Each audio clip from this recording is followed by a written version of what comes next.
जब मैं रोज़ सवेरे उठकर अपनी ननद को जगाने के लिए उनके कमरे में जाती तो देखती कि उनका पूरा बिस्तर गीला होता था और कभी-कभी सफ़ेद चादर पर खून भी लगा होता था। पास में ही एक तेल की शीशी रखी होती थी। आखिर रात को वो अपने कमरे में ऐसा क्या करती थी? इसी बात को पता लगाने के लिए मैं उनके कमरे में छुपकर बैठ गई। फिर जो मैंने देखा उसे देखकर तो मेरी रूह कांप गई। मैंने देखा कि मेरी ननद तो अपने शरीर पर। मेरा नाम निशा है। एक दिन पहले ही मेरी शादी दिनेश से हुई थी। मेरे ससुराल में दिनेश की छोटी बहन और माँ थी। दिनेश के पिताजी उनके बचपन में ही गुजर चुके थे। आज मेरे ससुराल में पहला दिन था। मेरी सास ने मुझे सवेरे उठने के बाद कहा कि बहू आज कुछ मीठा बना लेना। आज तुम्हारे ससुराल में पहला दिन है और हमारे यहाँ रीति रिवाज रहती है कि नई नवेली बहू से सबसे पहले रसोई घर की पूजा करवाई जाती है और उसके बाद कुछ मीठा बनवाया जाता है। मेरी एक दिक्कत थी कि मुझे कुछ भी बनाना नहीं आता था। दरअसल मैं अपने माता पिता की इकलौती संतान थी और पढ़ाई की वजह से अक्सर मैं बाहर ही रहा करती थी और कभी कभार घर आती थी तो मेरी माँ मुझे कोई काम नहीं करने देती थी। हर समय कहती थी कि तुम पढ़ाई करो, घर के काम काज तो मैं खुद कर लूंगी। इसी वजह से मैं कभी कामकाज नहीं सीख पाई। लेकिन शादी से पहले मेरे पिताजी ने दिनेश के साथ यह बात पक्की कर ली थी कि हमारी बेटी निशा को ज्यादा घर का कामकाज नहीं आता है, लेकिन हाँ, धीरे धीरे वह सीख जाएगी। तभी दिनेश ने इस बात के लिए कोई आपत्ति नहीं दिखाई और वह कहने लगा कि मेरी माँ और छोटी बहन बहुत ही अच्छे हैं, वह निशा को सब कुछ सिखा देंगे। तभी मुझे मेरी सास की बातों से अचंभा हुआ कि इन्हें शायद दिनेश ने कुछ बताया नहीं है कि मुझे मीठे में कुछ भी बनाना नहीं आता है। तभी तो ये बोल रही हैं कि मुझे कुछ मीठा बनाना है। फिर मैं कमरे में गई और दिनेश से बोली कि क्या आप अपने माँ को कुछ बताया नहीं है? मुझे तो रसोई घर में कुछ भी नहीं बनाना आता। तभी दिनेश ने कहा कि मैं भूल गया था, चलो अभी मेरे साथ। फिर दिनेश मेरे साथ नीचे मेरे सास के पास आए और सास से कहने लगे कि दरअसल पढ़ाई लिखाई की वजह से निशा कभी भी घर का काम नहीं सीख पाई, इसलिए माँ आपको ही इसे सिखाना होगा। मेरी सास बहुत ही अच्छी थी, इसलिए उन्होंने कुछ भी नहीं कहा और वह बोली कि बेटी कोई बात नहीं है, मैं तुझे सब कुछ बनाना सिखा दूंगी। चलो आज हम दोनों हलवा बनाते हैं। मेरी सास की इतनी प्यार भरी बातें सुनकर मेरे दिल को बहुत ही शांति मिली और मैंने जो सोचा था वही हुआ था, क्योंकि मैंने शादी से पहले अपनी सास को अपनी माँ का ही रूप देखना चाहा और वही मुझे देखने को मिला। दरअसल मेरी और दिनेश की लव मैरिज हुई थी। पढ़ाई के दौरान हम दोनों को एक दूसरे से प्यार हो गया और हम दोनों के ही खानदान अच्छे और अमीर होने की वजह से किसी को कोई आपत्ति नहीं हुई और हम दोनों की शादी हो गई। खैर, मैं मेरी सास के साथ रसोई घर में चली गई और कुछ मीठा बनाने की तैयारी करने लगी। तभी मेरी सास जैसे जैसे बताती गई मैंने हलवा तैयार कर लिया और सब लोगों का मुंह मीठा करवाया। तभी मेरी ननद ने हलवा खाते ही कहा कि ये हलवा भाभी आपने बनाया है? तभी मैंने गर्दन हिलाते हुए कहा कि बनाया तो मैंने, लेकिन माँ ने सिखाया है। तभी वो बोलने लगी कि क्या आपको हलवा भी बनाना नहीं आता? और वो इतना कहकर अपने मुंह गुस्से से लाल करते हुए अपने कमरे में चली गई।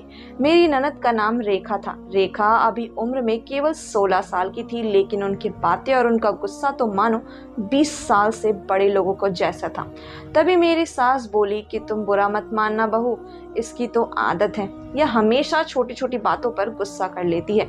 मैंने रेखा की बात का बुरा ही नहीं माना, लेकिन मेरे मन में एक ख्याल आया कि पता नहीं मेरी ननद के साथ मेरी कैसी बनेगी, क्योंकि पहले ही दिन उन्होंने मेरे साथ ऐसा व्यवहार जो कर लिया था। फिर दिनेश ने कहा कि तुम भी बैठकर हलवा खाओ। तभी मैंने कहा कि नहीं, पहले आप दोनों खा लीजिए, मैं बाद में रेखा को खिलाकर फिर खा लूंगी। तभी दिनेश कहने लगे कि अब वह नहीं खाएगी और ज्यादा मिन्नती करने की जरूरत नहीं है, उसे भूख लगेगी तो वह खा लेगी।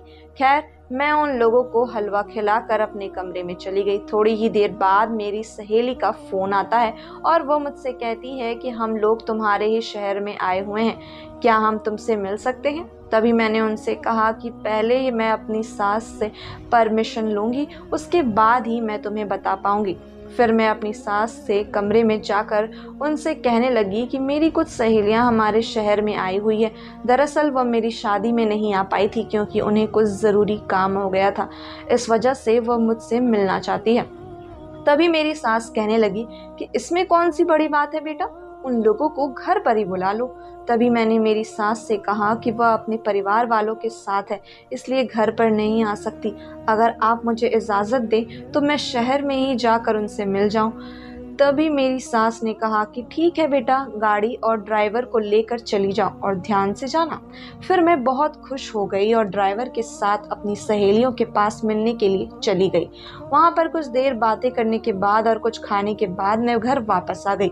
लेकिन जैसे ही मैंने घर पर आकर देखा तो मेरी ननद मेरी सास से कह रही थी कि भाभी को इतनी छूट देने की कोई ज़रूरत नहीं है, जब सर पर बैठ जाएगी तो तुम कैसे संभाल पाओगी, और वो वैसे भी भैया तो अभी उनके चमचे हुए पड़े हैं। देखो माँ, अभी भी टाइम है, भाभी की हर बात मानना सही नहीं है। उन्हें डरा धमका कर रखो और अपने पैरों की जूती के नीचे रखो ताकि आगे चलकर आपको कोई परेशानी ना हो। अगर इतनी छूट दे रखी और उसे कुछ भी नहीं कहा तो वह आपको अपने पैरों नीचे कब दबा लेगी आपको खबर भी नहीं पड़ेगा। मेरी ननद की ऐसी बातें सुनकर तो मेरी रूह कांप रही थी। मुझे बिल्कुल भी समझ नहीं आ रहा था कि इतनी छोटी उम्र की लड़की इतनी बड़ी बड़ी बातें कैसे कर सकती है, और वह भी इतनी घटिया बातें। मैंने अपनी ननद के रूप में अपनी बहन को देखना चाहा था, लेकिन मेरी ननद तो कुछ और ही निकली। उनकी ऐसी बातें मुझे अंदर से झकझोर करके रख रही थी। मेरे मन में डर पैदा हो गया था कि कहीं मेरी ननद मेरी और मेरी सास का रिश्ता खराब ना कर दे। मैं अपने ससुराल वालों के साथ हंसी खुशी अपनी जीवन बिताने की सोच रही थी, लेकिन मेरी ननद तो ना शायद कुछ और ही सोच रखा था। खैर, मैंने मन में विचार किया कि जो भी हो, इनके कहने से क्या जाता है, मैं कोई ऐसी गलती नहीं करूंगी और हमेशा अपने सास और अपने पति का दिल जीतने की कोशिश करूंगी। ऐसा सोचकर मैं अंदर चली गई। मुझे देखकर मेरी ननद रेखा चुप हो गई और कोई और बात करने लग गई। उनकी वह सारी बातें मेरे मन को बहुत ही दुख कर रखी थी। मेरे समझ में नहीं आ रहा था कि रेखा को मुझसे क्या प्रॉब्लम है। मैंने तो उन्हें कभी भी शादी से पहले नहीं देखा था और ना ही शादी के बाद कभी उन्हें कुछ कहा। फिर भी उन्हें क्यों नहीं अच्छी लगती मैं हर समय रेखा की देखभाल करती, उनकी हर बात मानती और सब कुछ उनकी पसंद से करने की कोशिश करती, लेकिन फिर भी रेखा को मैं फूट आँख ही नहीं भा रही थी। मुझे तो समझ ही नहीं आ रहा था कि मुझसे गलती क्या हो गई। आज से पहले मैं कभी भी किसी के आगे नहीं झुकी थी, लेकिन अपने पति के मान सम्मान और अपने माता पिता की इज्जत के लिए मुझे अपनी ननद की सारी कड़वी बातें सहनी पड़ रही थी।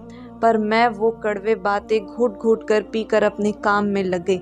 मेरी ननद को व्यवहार तो सबकी समझ से बाहर था। हर समय वह गुस्से से रहती और हमेशा अपनी छोटी छोटी बातों को मनवाने के लिए बच्चों की तरह जिद करने लग जाती। मेरी सास और दिनेश उसकी हर बात मानते। उन लोगों के बस में कुछ नहीं था।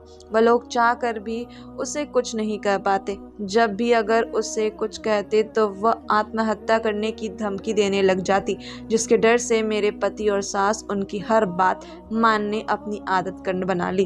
खैर, कड़वी बातें और चुगली करना तो जैसे मेरी ननद का पेशा बन चुका था।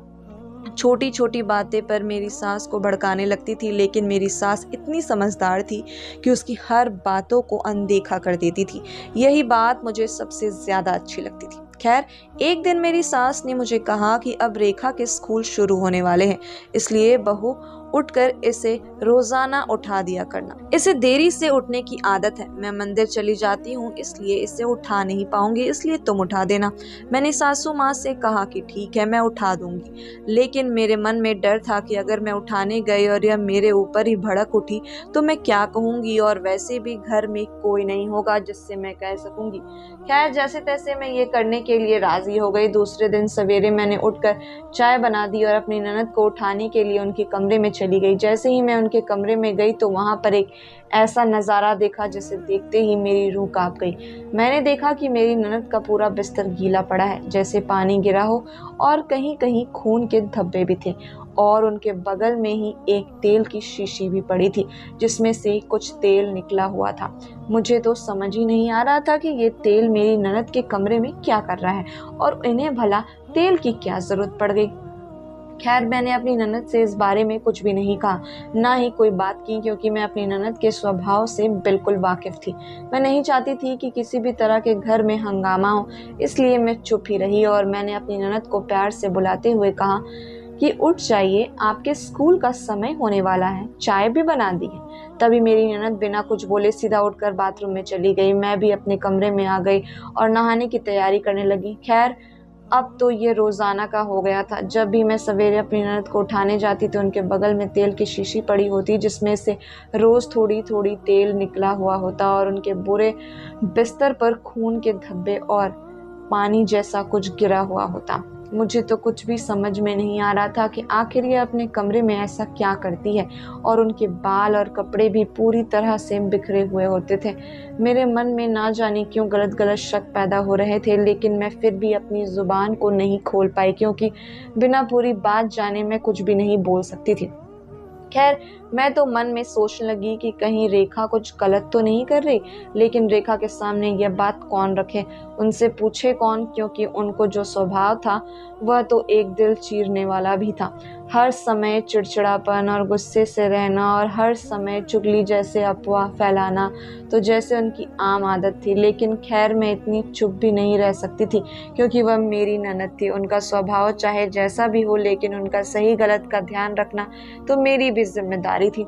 लेकिन मैं यह बात कैसे कर सकती थी, क्योंकि अगर अपनी सास और दिनेश से करती तो जब यह बात रेखा को पता चलती तो पता नहीं वह क्या क्या हंगामा कर देती और मेरे बिना गलती के वह सबको ऐसे भड़काती रहती, तो उसके बाद तो पता नहीं वह क्या कर बैठती। शायद इसी डर से मैं इतने दिन तक कुछ भी नहीं बोल पाई। जब भी दिनेश या अपनी सास से बात करने की कोशिश करती तो मेरे मन में यह डर पैदा हो जाता कि कहीं रेखा ने हम लोगों के रिश्ते को खराब कर दिया तो क्या होगा। इसी डर से मेरे पैर वापस पीछे हट जाते। लेकिन फिर मैंने सोचा कि क्यों ना मेरी ननद के ऊपर नजर रखकर देखा जाए कि आखिर वह करती क्या है। शायद इसी से ही पूरी बात को पता चलेगा। खैर, कुछ ही देर बाद मैं देखती हूँ कि रेखा मेरी सासू माँ के ऊपर चिल्ला रही थी। पता नहीं उन्हें किस बात की दिक्कत हो गई। शायद उन्हें कोई चीज़ पसंद नहीं आई, जिसकी वजह से वह मेरी सास पर चिल्लाए जा रही थी। मेरी सास उन्हें समझा रही थी, लेकिन वह समझने का नाम ही नहीं ले रही थी। लेकिन मैं कुछ भी नहीं बोली, क्योंकि मैं नहीं चाहती थी कि मेरी वजह से ही झगड़ा और बढ़े। इसलिए मैं चुपचाप दूर खड़ी देखती रही। लेकिन आज मुझे एक जवाब दिनेश से लेनी ही थी, इसलिए मैं शाम को दिनेश का ऑफिस से आने का इंतज़ार करने लगी। शाम को दिनेश के आने के बाद खाना वगैरह खाकर जब हम लोग कमरे में गए तो मैंने दिनेश से पूछा कि दिनेश, मुझे आपसे एक बात पूछनी है, क्या आप बताओगे? तभी दिनेश ने कहा, हाँ हाँ, क्यों नहीं बताऊंगा। तभी मैंने कहा कि रेखा ऐसे स्वभाव की क्यों है? वह हर समय चिड़चिड़ा स्वभाव में रहती है, गुस्सा तो उनके जैसे नाक पर ही रहता है और वो तो माँ जी को भी नहीं बख्शती। आखिर आप लोग उन्हें कुछ कहते क्यों नहीं? तभी दिनेश ने कहा कि अब तुम्हें मैं क्या बताऊं, पिताजी की यह लाडली थी। पिताजी इसको बहुत प्यार करते थे, यहाँ तक कि मुझसे भी ज़्यादा पिताजी के लिए रेखा थी। रेखा के लिए पिताजी कुछ भी करने को तैयार थे।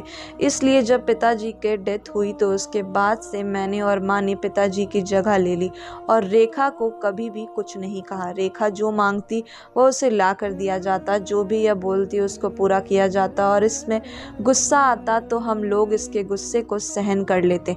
शायद इसी वजह से रेखा एकदम बिगड़ गई और अब हमारे हाथों से निकल गई। शायद इसके पीछे कहीं ना कहीं मैं और माँ ही दोषी थे, क्योंकि हम लोगों ने ही इसे सर पर चढ़ा लिया था। अब तो हम लोगों को समझ में आ चुका है कि इतना लाड प्यार ही ठीक नहीं रहता जितना हम लोगों ने रेखा को दे दिया था। लाड प्यार अपनी जगह होती है और समझदारी अपनी जगह होती है। दिनेश की यह बात सुनकर मुझे उन पर बहुत दया आई कि वह इतने परेशान रहते हैं। पता नहीं रेखा क्यों नहीं समझते इस बात को, लेकिन मुझे रेखा की एक बात सबसे ज़्यादा हैरान करती थी कि उसकी इतनी उम्र नहीं थी जितनी उसकी बातें बड़ी होती थी। वह हर काम ऐसे करती थी जैसे घर में सबसे बड़ी वही हो। लेकिन मैं दिनेश से उसके कमरे वाली बात करने ही वाली थी, फिर अचानक मेरे कदम रुक गए और मुझे ख्याल आया कि मैंने तो प्लान बनाया था कि रेखा के कमरे में छुपकर सब कुछ देखना है, तभी जाकर पूरी बात मेरे को समझ में आएगी। फिर मैं सब घर वालों को कहूँगी कि मैं बिना पूरी बात जाने कुछ भी नहीं बोल सकती। खैर ऐसा सोचकर मैं और दिनेश सो गए। सवेरे उठकर मैं अपने काम में लग गई और रेखा को उठाने गई तो देखा कि रोजाना की तरह वह हरकत हुई थी। खैर मैंने रेखा को जगा दिया और खुद नहाने चली गई, लेकिन मेरे दिमाग में पूरे दिन यही बात दौड़ती कि आखिर पता नहीं रेखा के कमरे में होता क्या है। कहीं अपनी जिद की वजह से और गुस्से की वजह से कोई गलत कामों में तो नहीं फंस गई। अगर ऐसा हुआ तो मेरे पति और मेरा सास खुद को कभी माफ नहीं कर पाएंगे। इसी के डर से मेरा मन घबराया जा रहा था। खैर मेरा बहुत मन था कि मैं रेखा को सब कुछ समझाऊं, लेकिन रेखा तो मुझसे बात करने को तैयार नहीं थी, तो समझाना तो दूर।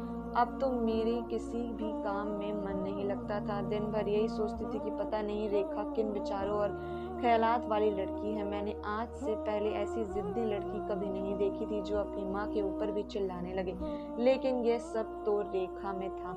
फिर मैंने सोचा कि आज रात को मैं रेखा के कमरे में छुप कर देखूंगी कि होता क्या है, लेकिन फिर मेरे मन में आया कि मैं दिनेश से क्या बोलूंगी।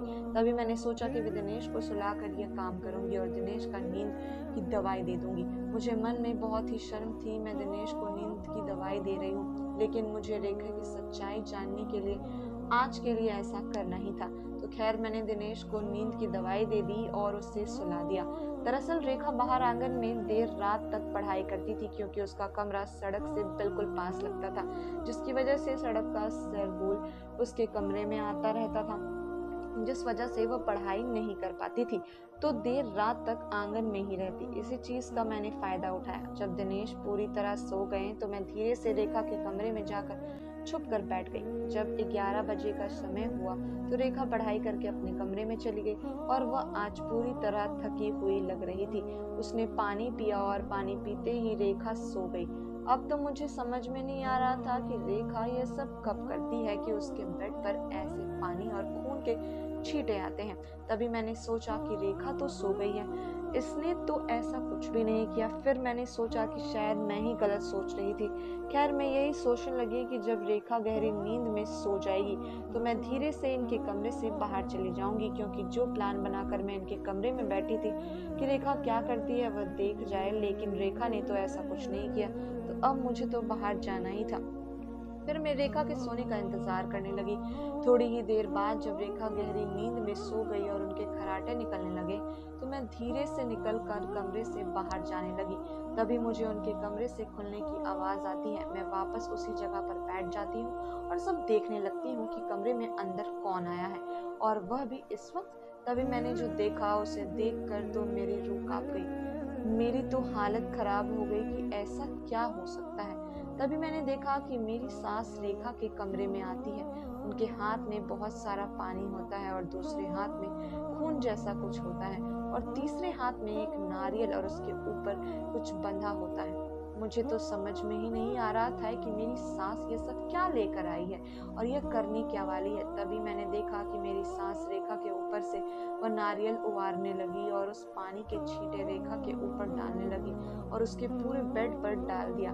फिर वह खून जैसा कुछ निकला और रेखा के पूरे बेड पर और उसके पूरे कमरे में छिड़कने लगी और रेखा के ऊपर भी छिड़क दिए। रेखा पूरी गहरी नींद में सो रही थी। उसे कुछ भी पता नहीं था कि उसके साथ क्या हो रहा है, लेकिन मुझसे हो रहा ना गया। मुझे यह सब जानना था कि इसलिए मैं झट से उस कोने से बाहर निकल गई। मुझे अचानक वही देखकर मेरी सास एकदम से घबरा गई और उनके पूरे चेहरे पर पसीना आ गया। वह घबराते हुए बोली कि बहू तुम यहाँ क्या कर रही हो। तभी मैंने मेरी सास से कहा कि यही सवाल तो मुझे आपसे पूछना चाहिए कि आप यहाँ पर क्या कर रहे हो। तभी हम दोनों का शोर सुनकर रेखा अपने बिस्तर से उठ खड़ी हुई और वह गुस्से होते हुए बोली कि आप दोनों मेरे कमरे में इतनी रात को क्या कर रहे हो। तभी मैं कुछ नहीं बोली, लेकिन मेरी सास ने मेरे सामने हाथ जोड़ते हुए कहा कि बहू मेरा कोई गलत इरादा नहीं था, मुझे माफ कर दो। तभी मैंने मेरी सास से कहा कि माँ जी मुझे बताइए आप यहाँ सब क्या कर रही थी, आप क्या कोई तंत्र विद्या कर रही थी। तभी मेरी सास बोली कि हाँ बहू, दरअसल रेखा का स्वभाव और इसका गुस्सेलापन देखकर मुझे मन में बहुत ही डर रहता था कि कल को इसकी शादी हो जाएगी तो यह अपने ससुराल में कैसे मैनेज कर पाएगी, और हम लोगों को तो रोज़ इसके उल्हाने मिलेंगे। इसलिए मैंने रेखा को समझाने की कोशिश करती, लेकिन यह तो कभी नहीं समझती। इसलिए मेरी सहेली ने मुझे एक तांत्रिक बाबा का पता बताया। मैं उसे तांत्रिक बाबा का पास गई तो उसने मुझे कहा कि यह उपाय किया करो, रोज़ाना एक नारियल लिया करो और रात को 12 बजते ही उस लड़की के ऊपर से उवाड़ने लगाया जग जाया करो, और यह तांत्रिक का लाल रंग है जो उसके ऊपर छींटने का दे दिया करो, और वह पवित्र जल है, इसके छींटे दे दिया करो, और वह नारियल दूसरे दिन कहीं दूर फेंक दिया करो, जिससे उसका क्रोध दूर हो जाएगा, अगर वह एक अच्छी लड़की बन जाएगी। मैं काफ़ी दिनों से यह उपाय कर रही थी। मैंने अपनी सास से कहा कि यह सब हमें भी तो बता दिया करो। तभी मेरी सास बोली कि मुझे बाबा जी ने कहा था कि इसके बारे में घर में किसी को भी नहीं पता चलना चाहिए। तभी रेखा को भी आंखों में आंसू आ गए। वह कहने लगी कि मुझे माफ़ कर दो, मेरे इस चिड़चिड़ापन और गुस्से वाले स्वभाव की वजह से पता नहीं मेरी माँ को क्या क्या करना पड़ रहा है। दरअसल मुझे मेरी जिद और गुस्से के आगे कुछ भी नहीं दिखाई देता था। मैं हर समय यही सोचती थी कि जिस तरह बचपन से मेरी सारी ज़रूरतें पूरी होती आ रही है, सब लोग मुझे सुनते हैं, वैसे ही आगे भी हो जाएगा। मैंने अपने आगे के जीवन के बारे में ज़रा भी ख्याल नहीं किया। रेखा ने मुझसे भी काफ़ी माफ़ी मांगी और कहा कि भाभी मुझे माफ़ कर दो, मुझसे बहुत बड़ी गलती हो गई, आज के बाद मैं अपने अंदर सुधार करूँगी। रेखा के सुधरने की खुशी से ज़्यादा मुझे एक दुख था कि मेरी सास अंधविश्वास में पड़ी हुई थी। तभी मैंने मेरी सास से कहा कि माँ जी, इस अंधविश्वास के चक्कर में मत पड़ा कीजिए, यह बिल्कुल गलत होता है, इसमें लोग अपना घर बर्बाद कर लेते हैं। तभी मेरी सास ने कहा कि बेटा, दुख के अंदर इंसान पता नहीं क्या क्या कर जाता है, और यही सब देखकर मैं भी बाबा जी के कहने पर उपाय करने पर मजबूर कर गई। खैर, अब तो सब कुछ ठीक हो गया है। हम तीनों एक दूसरे के गले मिले। दूसरे दिन सवेरे दिनेश ने उठकर दे रेखा का ऐसा बदलाव देखा जो उन्होंने कभी पहले नहीं देखा था। रेखा बिल्कुल शांत स्वभाव की थी और काम में हाथ बटा रही थी, और सबसे बड़ा बात तो वो मुझसे इतने प्यार से बोल रही थी मानो सालों से हम एक दूसरे की अच्छी सहेली हो। दिनेश को यह सब देखकर विश्वास नहीं हुआ। वह कहने लगी कि क्या हुआ भाई, घर में कोई शक्ति चल गई है क्या? तभी मेरी सास ने दिनेश की सारी बातें बताई। दिनेश को भी माँ के अंधविश्वास के ऊपर गुस्सा आया, लेकिन रेखा के सुधरने की खुशी से उस गुस्से के ऊपर भारी पड़ गई। फिर हम चारों लोगों ने भगवान का शुक्रिया किया। अब तो मेरे चेहरे पर मुस्कान आ चुकी थी कि शायद देरी से ही सही, लेकिन मेरी ननद एक अच्छे रास्ते की ओर चल पड़ी थी। धन्यवाद दोस्तों।